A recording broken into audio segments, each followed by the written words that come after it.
irrationality is doing things that make no sense, that are detrimental to your goals. What you do today, every single thought, every single choice, every single decision, investment, who you even talk to, the choices that you make every single day is an application of rationality or not. And it's not a 0 or a 1. It is definitely a spectrum. But at the end of the day, what you do from here on out dictates what opportunity you're giving. Conscious couples, business partners, and individuals, welcome to the Conscious Couples podcast, where we share our life, love story, and relationship expertise to help you consistently cultivate the most magnificent relationship possible. Never again will you feel hopeless and alone in your intimate relationship challenges. We'll help you have the courage to be your authentic self, communicate effectively, and constructively resolve conflict. Having accumulated thousands of hours coaching, speaking, podcasting, and hosting live events with conscious couples all over the world, Alan and I are here to guide you in all things relationships. Thank you again for tuning into the one place where it's not about you or me, it's about the we.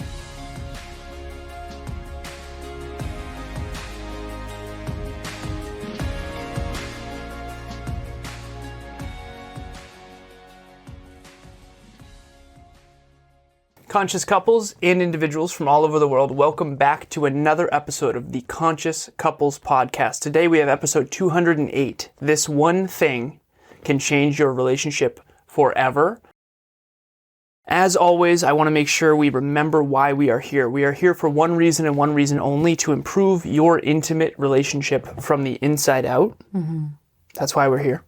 Before we jump to this episode, I want to ask Emilia's intention. Ladies first. My intention is for you, dear listener, and for us to all have a conversation and share in the love of this one thing that will change and can change if you engage in it and play around with it, like in the sandbox. It will change your relationship forever, and share in that love with us on this topic. And this one thing that we've seen time over time is changing people's lives for the better. So everyone out there watching or listening, it's time to own your nerd. Emilia and I are going to own our nerd in this. Yeah. I am a computer engineer. Love me some math and science. Always have. And this is one of my favorite words of all time. I actually brought a prop. I thought about bringing something funny, but this is a book called Rationality by Steven Pinker that Emilia and I adore. And it's not necessarily because of the book or because of the author. It's because of the concept. Rationality is exactly the one thing that we're talking about today, and I really do want to explore what that means in an intimate relationship setting. Because when you hear rationality, do you think of deductive reasoning? Do you think of logic? Do you think of decision making? And if you think of relationships and love and lust and films and books and movies, it's a lot of drama and it's a lot of irrationality. Yeah. And I think that bringing rationality into an intimate relationship might seem odd, but I think it's important to explore it. Okay, so let's start with our shared definitions. And the reason for this episode, we ended our last episode, 207, with a scenario. So you and your partner, I want you guys to imagine that you guys are going out on a date. You guys have a budget that we sent you, $250 or $200 in the mail, and you and your partner have a date, and you guys are tasked with what we call the we games. And that game, look at Alan's face, he's like, where are you going with this? This game is you and your partner are going to maximize that $200 to the best of your ability. And what that maximization is how well you apply rationality, which is what we'll get into and define in just a moment, into that one moment. So that $200, how much can you cash in and really make the best experience for you and your partner? Oftentimes we are working with couples all the time that are not leveraging rationality as much as they could, be it in experiences like that, or be it in behind the scenes with their finances, or be it with their health and their fitness. So many couples are not leveraging this as much as we see possible. And it will change your relationship forever to really get a hold of this whole concept. So like I said, in the intention, really sharing the love with that and to ultimately apply more rationality in your relationship on the day-to-day and on those date nights. So if I were to ask you, babe, how do you define rationality? Well, first I want to, the example you used, imagine there's two different couples, couple A and couple B. Couple A is irrational and they blow the $200 without thinking. Okay. And they end up going over budget. They spend $450 and they didn't even have a good time. They end up fighting at the end of the night. Oof. That happens too often. Right. And so couple B would be someone who planned a date night strategically that takes the love languages and makes sure that the experience is as good as possible within budget. And so rationality, what does it mean? It means effective decision making and strategy. I think rationality and strategy go hand in hand. I think one of the people on book club, because we read this book Rationality by Steven Pinker in my Next Level book club, and we do it every Saturday, by the way. The link will be in the show notes if anyone wants to join. It's totally free. But it's really a think tank, and there's some people that have been in there for years, and Bonnie, shout out to Bonnie, that's a client of yours. Also a listener of the show. So Bonnie, if you're listening, hello. But she said, it's interesting, I notice, Alan, in your mind, you correlate intelligence and rationality as the same thing. And I said, yeah. No, but I think I do. I think that it is impossible to be intelligent and to be irrational. But I guess, what does it mean to be rational in an intimate relationship? It means to not let...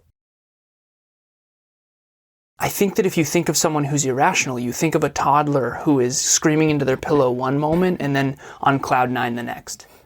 And on the last episode, we talked about the difference between a childish relationship and an adult relationship. And I think a childish relationship is built on irrationality of kind of letting your emotions run you. And I want to go away this weekend, so you just do.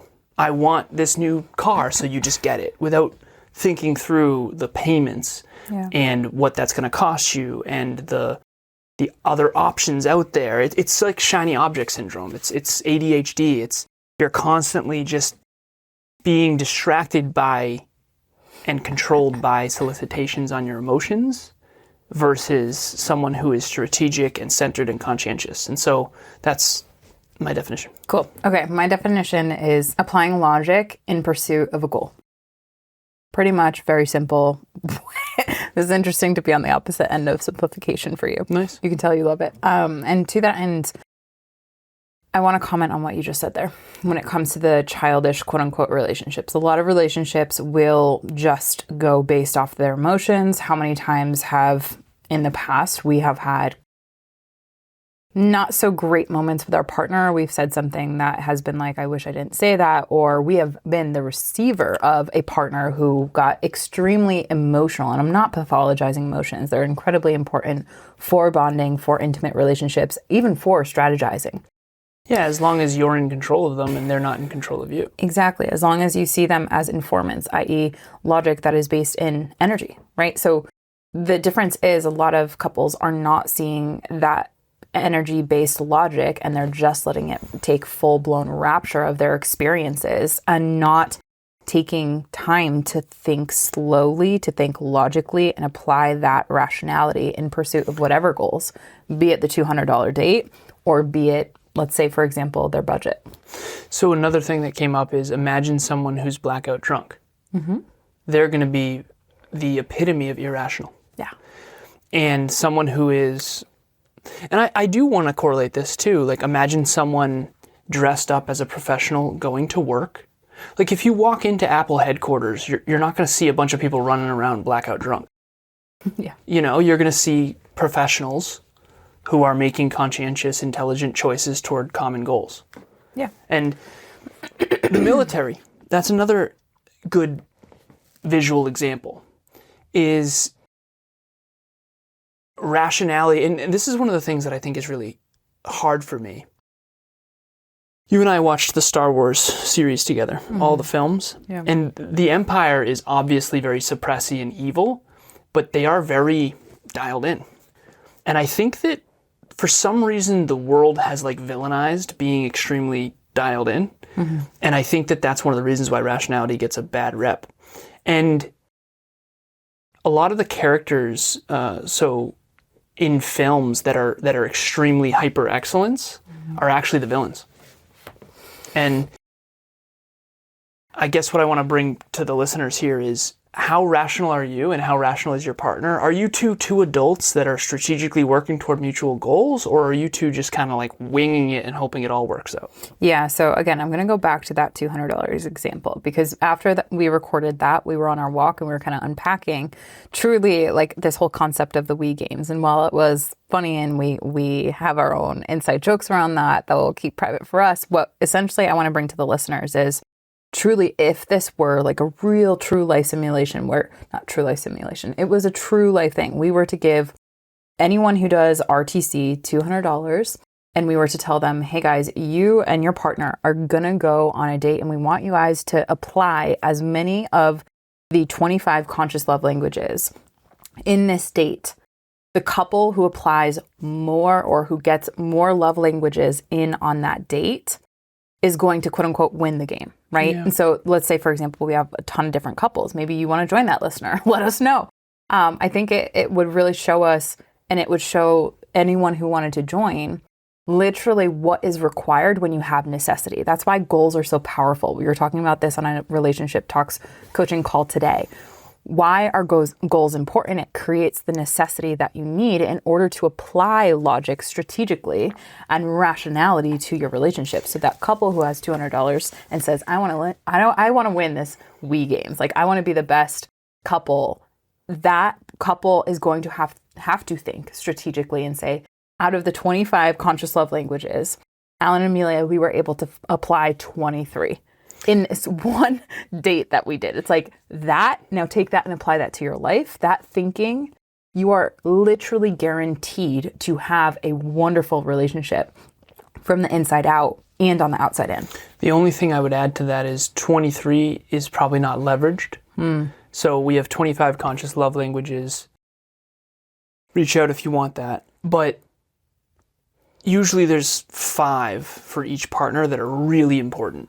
So what I'd rather have people do, and again, this is strategy in real time. I love this because we talked about leverage earlier. Yeah, so the Pareto principle, Vilfredo Pareto, he's a scientist who found out that 20% of effort produces 80% of results. So what you realize over time is that your partner doesn't care about certain things almost at all, and really cares a lot about certain things. And what I would rather a couple do is sit down, identify the love languages that matter a lot, and then put those in the date with the $200. Right. And that's called leverage. It's like it's another also something called like putting a weight to it. So for example, in the 25 conscious love languages, philanthropy, what we've noticed in going through with couples, philanthropy isn't really highly important to people. So the weight, quote unquote, that you would apply to that would be maybe a 0 for most couples. Yeah. Now, quality time is usually very high. Exactly. Quality time or conscious parenting, or one that keeps coming up again and again, sensitivity to one's traumas and traumas, triggers, and shame. That's pretty high. So if that's pretty high. In our community, yeah. I don't think in most couples. I would agree with you. Yeah. And based on that, the weight of that might be one of the highest things out of a couple that we're working with. So the weight of that might be 0.7, right? Out of 100, quote unquote. All right. So you're complexifying this a lot, and I understand. Cost value analysis is what this is called. And 0.7 love, like,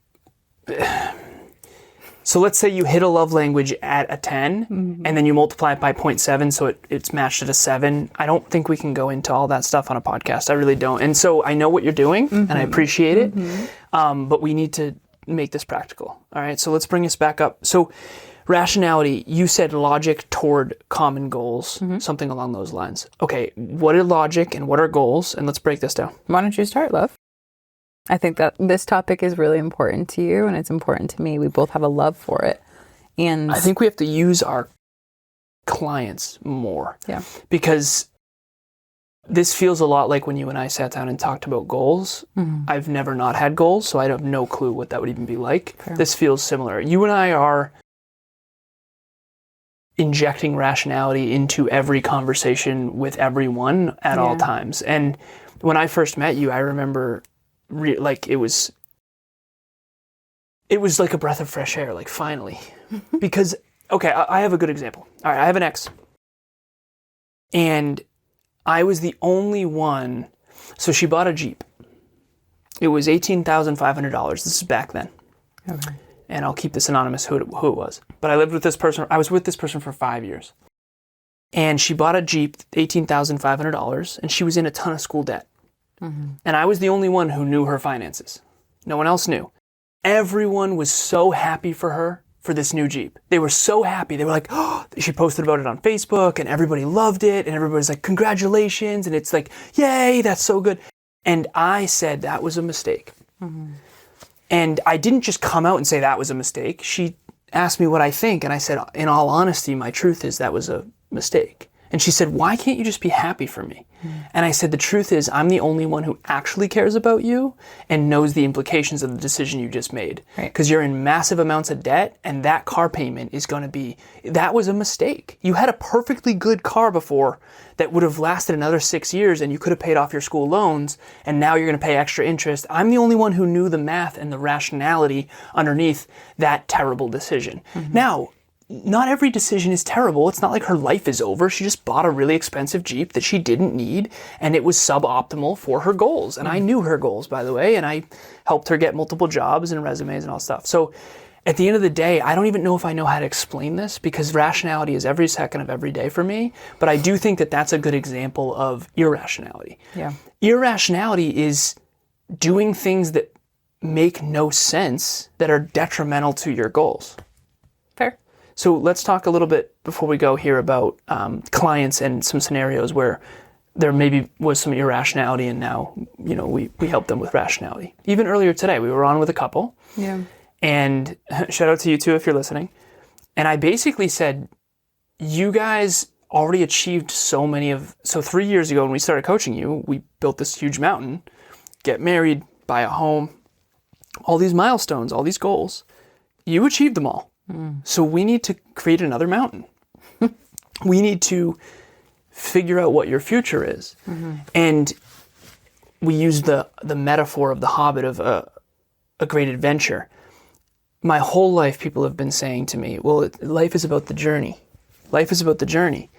I said, yeah, but the journey is dictated by the destination you choose in advance. It's a very different journey driving from Massachusetts to Los Angeles like I did in my early 20s versus driving 30 minutes south. And I find it so hard. Like, if you're wandering around aimlessly, that's not a journey. That's just drifting around with the tide. A journey is choosing your future that you want, and then growing and contributing and working toward building the skills, tools, and everything necessary to go achieve that. A great adventure is not wandering around aimlessly. A great adventure is, this is my mountain and I'm going to climb it. So earlier today, we basically went through a bunch of different things about this couple's future, when they want to have children, how many they want to have, what they want their finances to look like. You broke down what they want to be as parents and what they want to focus on, hobbies and sports. And most importantly, what do they want to give to their children to make every single sacrifice and trade-off worth it? And so that worth it factor needs to be calculated, right? Like, not just in the numbers, but it needs to be calculated. You can't just, you can just wing it. And I said to them, like, thank you guys for actually being a conscious parent even before you have the children, because what you do today, every single thought, every single choice, every single decision, investment, who you even talk to, the choices that you make every single day is an application of rationality or not. And it's not a 0 or a 1. It is definitely a spectrum. But at the end of the day, what you do from here on out dictates what opportunity you're giving or creating the opportunities for, the environments, the conditions for the children that you eventually do have, if you so choose to. And that right there is what is going to make everything that you do worth it or not. So let's make this land. So I want each of us, before we get out of here, to come up with three forms of irrationality that we've witnessed anonymously. Okay. and 3 forms of rationality that we've witnessed. So I gave one, the Jeep. That was very irrational at the time, given her financial situation. Another really irrational one was smoking cigarettes. I remember when I was a kid, my mom smoked cigarettes constantly, and I kept asking her why. And I actually printed out a 12-page report to explain to her why cigarettes will eventually kill her. And so that's like smoking a lot of cigarettes. It's really expensive and it literally can kill you. Like that's another form of irrationality. Driving drunk, that's another form of irrationality. So why is it irrational? Because you're basically rolling the dice on your own life. And I'm not asking anyone to be perfect, but if you want to be successful in your intimate relationship, it's impossible to build a great relationship without rationality. Yeah, I would agree with that for sure. Do you have some examples? Of irrationality, or you want me to go rational? Let's do irrationality first, and then we'll talk about the rational alternatives. Okay. Irrationality is if you were to, number one, playing the lottery. 50% of Americans play the lottery. Okay. Kevin looked that up for Now, me. if you win the lottery and you, let's say, for example, win $30,000, choosing to buy a car as opposed to invest in anything that is a actual appreciating asset. An appreciating asset means Something that gains value over time in the marketplace. Yep. And then another aspect of irrationality would be to yell at your partner instead of actually regulate, which is a rational approach, instead of yelling. An irrational decision would be you going out with your friends because you're mad at your partner and you want to get back at them. Yeah. Another... Okay. You just gave 3. Okay. We're good. Okay. All right, let's give the rational alternatives before we get out of here. So your first one was what? Playing the lottery. Okay, playing the lottery. What would be the Based on the odds. Based on the odds. Yeah, agreed. Mathematically, it's very unintelligent. Yeah. What would be the rational alternative to playing the lottery? From my perspective, a rational alternative would be to ask someone that you do know what work they need done on their house or in their house that could earn you capital if you're looking for capital. Nice. Because the probability of that actually being way more aligned, strategic, and probably increase your odds is there if you want capital. Okay. I would say it's not apples to apples necessarily, but instead of spending $20 on scratch tickets, you could put that $20 toward food that nourishes your family. I love that. Okay. Yeah. What's the second one for you? The second one was if you did play the lottery and you did win $30,000, how would you invest that? So instead of buying a car, a depreciating asset, I would encourage you to put that $30,000 on an appreciating asset like a home. I would encourage you to put that money down on a home. Yeah. Yeah. I actually want to shout out one of our listeners. I think you listen, brother. He invested $32,000 into the stock market on a coaching session with me, and it was super diversified. And I said, brother, like, your future just got so much bigger and brighter. That's it's so intelligent because it was so diversified too. And again, it is possible that he loses money, but I said mathematically, this is very shored up. This is a great thing. So investing money versus winning the lottery and spending it on some depreciating car. Yeah, strategically investing. And the third one was? Third one was like yelling at your partner as opposed to regulating your nervous system and realizing that regulating in that moment, taking a breath, truly slow diaphragmatic breathing. Instead of yelling at your partner, that would be a rational thing to do, considering this is the love of your life and you would never want to yell at them or go above a tone. So taking some deep breaths and having a courageous, vulnerable conversation. Yeah, not just deep breaths though, diaphragmatic breathing. So deep, slow inhalations, slow exhalations to activate the vagus nerve. Okay. All right, so I forget what mine were. The Jeep? Yep. It would be similar to yours where the Jeep is a very quickly depreciating asset and it costs tons in insurance and gas. She could have bought a used Prius that would have been saved her a ton of money and lasted much longer. And been better for the environment. And better for the environment, exactly. Very rational. Nice. I don't know what the other two were. Oh, one of them was smoking cigarettes. You could save that money. $8 per pack. What could you do with that every single day? There are people that I know that they could have paid for 4 years of college had they not smoked. Yeah. That is, I mean, it's unbelievable. And then the third one was what? Do you remember? I don't. What was my third one that was irrational? Well, I did say get blackout drunk. Oh, yeah. That was, I think that might I don't know have if been that was your the third one or not, but, drink and drive. It was drink and drive. It doesn't sound familiar, but let's pretend Sweetheart, that was the case. It was drink and drive. It was to drink and drive. So you want to know why I know? Because I thought in my head the rational alternative would be give your keys to your friend. Love it. In advance and say, don't give me these back no matter what, even if I try to persuade you. Nice. And that's very rational and proactive. So Emilia and I are very focused on this all the time. I realize that the unfortunate truth is the world is full of human beings that are romanticizing carefree wandering. I will say this forever, and I feel deeply obligated to say this. There's that quote by J.R.R. Tolkien, the author of Lord of the Rings, that says, "Not all those who wander are lost." My truth is most of them are.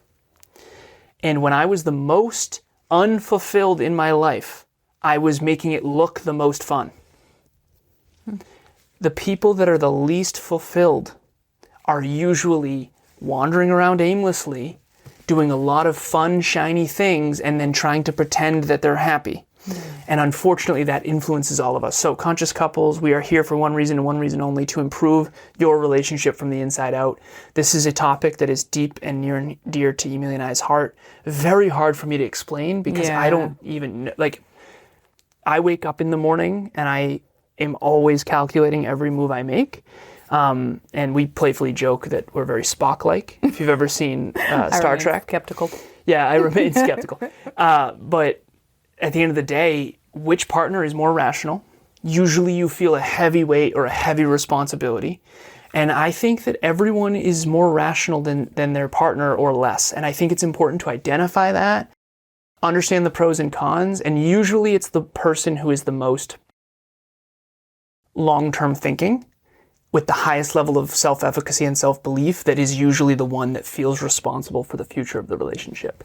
Mm-hmm. And the one who's more future-oriented tends to be the one who's more rational, because rationality is predicated on the chess metaphor, which is a beginner can think 1 to 3 moves ahead, a novice can think 3 to 5, an expert can think 5 to 7, a master can think 7 to 9, a grandmaster can do 12 moves plus. And again, it depends on who you ask, but ultimately, if I play chess with Emilia and I've played a bunch of times and I can think 12 moves ahead and she can only think 3 moves ahead, I'm going to win every time. Mm-hmm. Life is a giant chess game, but there's infinite pieces and infinite players. There's not. There's 8 billion players, 195 countries, 6 billion people on the internet. But at the end of the day, it's a much more complex game than chess. And if you don't master yourself, others, in the world and learn this, you just can't win. You can't succeed. You and I have put numbers to love. Love is a formula. It is. And I'm so grateful to have found someone who cares about rationality as much as I do. Seriously, because even this conversation is triggering for me. Because I realize in this real conversation... I know, there's been so many times in this episode I'm like, oh no. I know. Oh no. Same, of your past partners that you were with past and stuff? Partners. I'm also like in the body of the listeners too, and just like how much of it might trigger their nervous system. So I see you. How much it might throw up red flags, right? Just like how much can really be tousled up in this, because it's logic is something that has been villainized, and people have convinced themselves far too much, in my personal opinion, that is quote unquote like bad. Logic is bad. Emotions are quote unquote the only thing that are going to help, and it's not been conscious, but like there's just a lot underneath this for sure. Yeah, as an engineer, people say, oh, he's an engineer.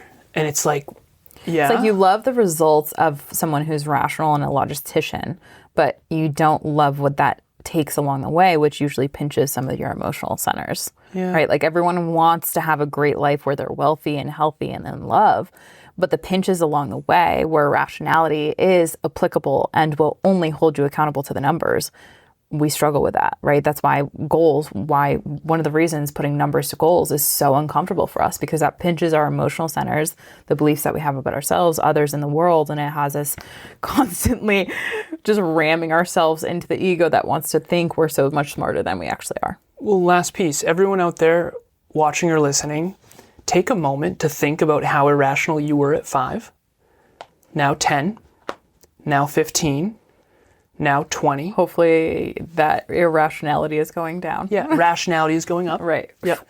So 5, 10, 15, 20, 25, 30, 35, 40. I'm not 40 yet, so we've passed now. I'm 37. 50. But the rationality should be increasing over time, because when you were 5, I'm sure we weren't that rational.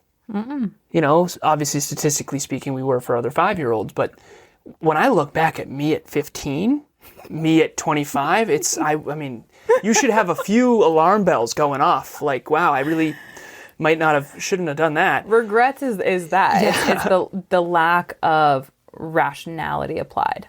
100%. That's regrets. 100%. Hashtag no regrets. Hashtag no regrets, not even a single letter. All right, squad. Before we get out of here, we have a Relationship Talks virtual event that Emilia's going to tell you about. We have Relationship Talks coaching. At the end of the day, that's what it is.